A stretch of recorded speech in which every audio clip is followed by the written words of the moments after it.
अस्सलाम वालेकुम everyone, I am Atif Javed and welcome to my channel passport to world. इस वीडियो में मैं आपको बताऊंगा कि अगर आप जर्मनी में स्टूडेंट वीज़ा पे आना चाहते हैं तो आपकी टोटल कितनी कॉस्ट आएगी। तो अब जब भी फॉरेन स्टडीज़ के बारे में सोचते हैं तो आपको, चाहे वो कनाडा हो, ऑस्ट्रेलिया हो, यूके हो, तो सबसे पहले आपको इंग्लिश रिक्वायरमेंट को पूरा करना होता है। इंग्लिश लैंग्वेज रिक्वायरमेंट को पूरा करने के लिए आप टेस्ट देते हैं, चाहे वो आइल्स हो या टोफल हो। तो मोस्टली पर्सन जो होते हैं वो आइल्स का टेस्ट देते हैं। तो सबसे पहली कॉस्ट आपकी जो है वो आइल्स के टेस्ट की फ़ी है, जो कि अराउंड 58,000 है करेंटली। वो ये फ़ी वेरी करती है डिपेंडिंग अपॉन यूरो का रेट क्या चल रहा है। इस वीडियो में मैं जितनी भी कॉस्ट का ब्रेक डाउन बताऊंगा वो 1 यूरो को 300 रुपीज़ के इक्वल रख के। तो पहली जो आपकी कॉस्ट है वो आइल्स की फ़ी है, जिसको हम 180 यूरो से लेके 200 यूरो तक रखते हैं डिपेंडिंग अपॉन यूरो का रेट क्या है।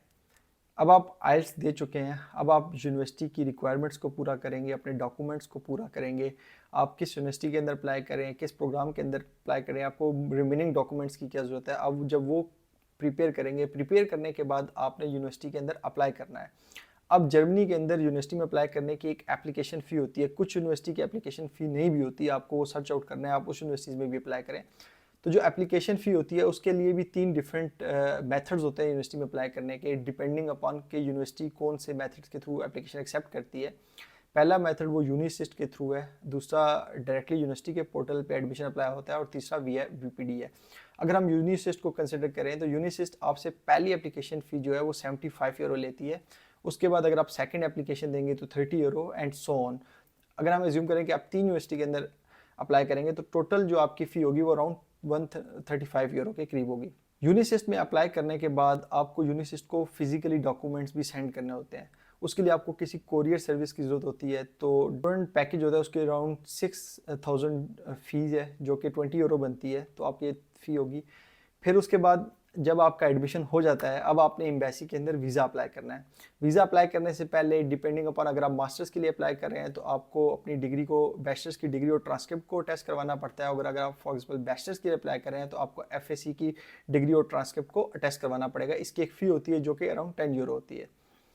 फिर आप एम्बेसी में जब वीज़ा के डॉक्यूमेंट सबमिट करते हैं तो आपको वीज़ा फ़ी पे करनी होती है, और वो जो कि अराउंड 75 यूरो होती है। लेकिन एम्बेसी में वीज़ा फ़ी अप्लाई करने से पहले आपको एक बड़ी बिग अमाउंट जो आपको पे करनी है वो ब्लॉक अमाउंट है, जो कि करेंटली 11,208 यूरोज़ है। फॉर एग्जांपल आपको वीज़ा मिल गया, अब आपने जर्मनी के लिए तैयारियां करनी है। तो जर्मनी में तैयारियां करने के लिए आपको कुछ शॉपिंग करनी होती है। अब हर इंडिविजुअल के ऊपर डिपेंड करता है वो कितनी ज़्यादा शॉपिंग करता है। कुछ लोग कम करते हैं, कुछ लोग बहुत ज़्यादा शॉपिंग करते हैं। तो इसकी जो कॉस्ट है वो भी वेरी करती है individual to individual.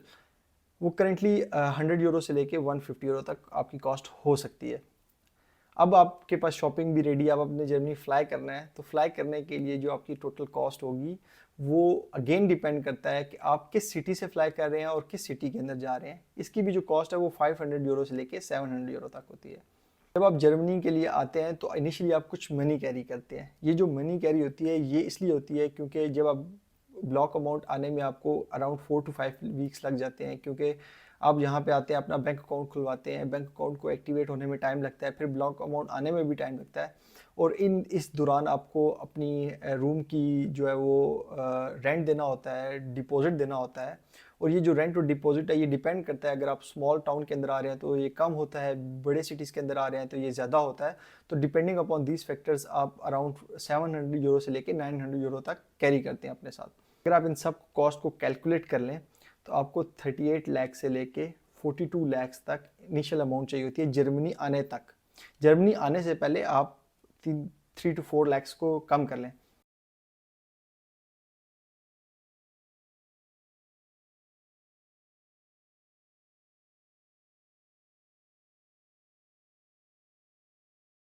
So thank you very much for watching and see you next video.